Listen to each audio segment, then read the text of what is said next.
Bonjour et bienvenue pour ce rendez-vous hebdomadaire de décryptage de l'actualité économique et géopolitique en mode affranchi. Je salue tous les abonnés de TV Liberté pour cet épisode que je vais intituler « Faites des efforts ». Mais supporter Bayrou, c'est déjà surhumain. Oui, François Bayrou nous dit « Les Français vont devoir faire des efforts ». Tous les Français.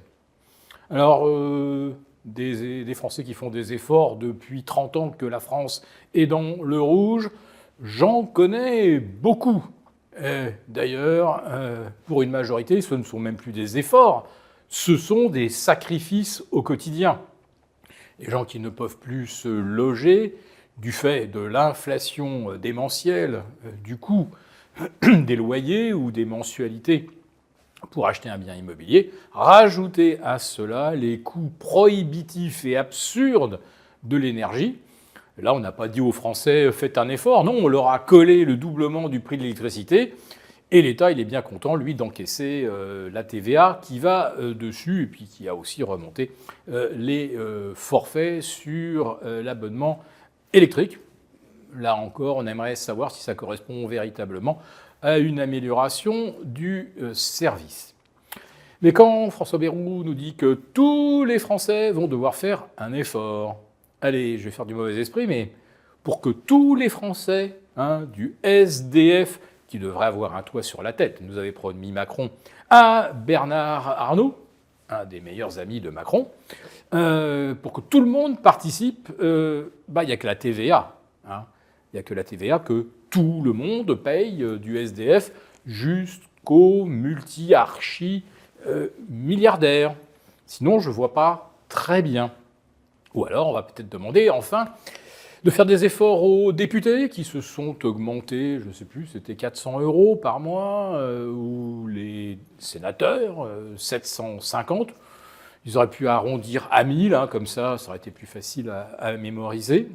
Quant aux Français de base, celui qu'on croise dans une gare et qui n'est rien, eh bien, lui, les efforts aujourd'hui, ça consiste soit à annuler un restaurant pour un anniversaire, une sortie avec les gosses, aller le moins loin possible parce que faire le plein de la voiture, ça coûte trop cher. Et celui-là aussi devra faire un effort. Alors c'est vrai qu'il n'y a plus que 44,8% des Français qui payent l'impôt sur le revenu. Autrement dit, 55% des Français sont devenus tellement pauvres qu'on ne leur demande plus d'en payer. C'est souvent parmi ces 55 d'ailleurs qu'on retrouve tous ceux qui bénéficient des minima sociaux, des APL, de toutes les aides. Aides payés par les 44 autres pourcents qui, eux, sont soumis à l'impôt. Et je rappelle que 3% parmi ces 44% payent 50% de l'encours de l'impôt sur le revenu. C'est-à-dire que quand même, il y a un petit peu de progressivité en fin de pyramide des revenus. L'État obèse, l'État sommé de faire des économies par le FMI qui nous promet 40 milliards. Pouf, à la fin de l'année, on découvrira probablement que les déficits à combler sont supérieurs à 100 milliards. Quand on arrive à ce genre d'échelle, effectivement, il ne reste plus que la TVA.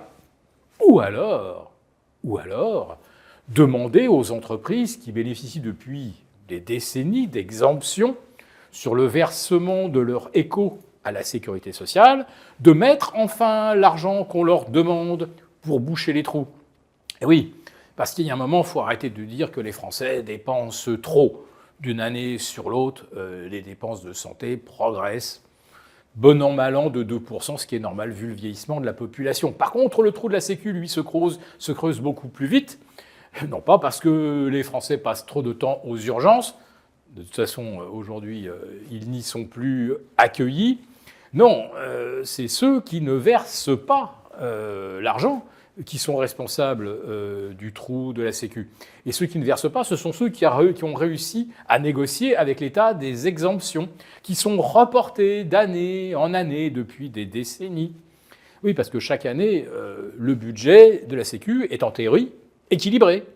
Il y a des recettes, il y a des dépenses. Les dépenses progressent un peu, les recettes baissent. Allez vous demander pourquoi. Et qui fait ça? Le jour où on a la réponse, on a peut-être aussi une piste pour permettre à la France de conserver un système de santé digne de ce nom. Il faudrait aussi qu'à un moment, on fasse passer une loi qui interdise à la France de manquer de certains médicaments. Je crois qu'il y a entre 2500 et 3000 références qui sont manquantes. Ah oui, parce que la France n'a plus l'argent pour acheter des médicaments. Curieusement, la Bulgarie, la Croatie, je ne parle pas du Portugal et de l'Espagne, eux ont les moyens, mais plus la France. Alors attention, parce que on est également sous surveillance des agences de notation, et vous savez quelles conséquences aurait une dégradation. On risque de ne pas rigoler.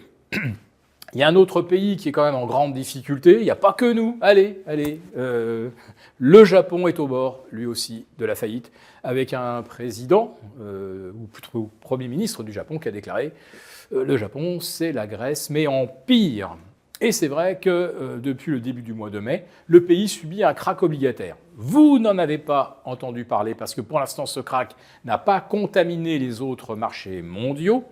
Il n'a même pas contaminé le marché des actions, alors que quand vous avez un krach obligataire, c'est-à-dire des taux qui s'enflamment, vous avez généralement les actions qui chutent. Oui, tout simplement parce que la Banque centrale du Japon a décidé d'assumer jusqu'au bout, de tirer les ficelles, de manipuler totalement la bourse japonaise en maintenant les cours dans par une camisole algorithmique. Si les cours n'ont pas chuté, c'est que la BOJ est derrière. Mais elle n'a pas encore résolu le problème de sa dette, pas plus que la France, et les pertes s'accumulent. Pour la Banque centrale du Japon, vu son encours, avec la chute des obligations depuis le 25 mars dernier, on est à 500 milliards de pertes.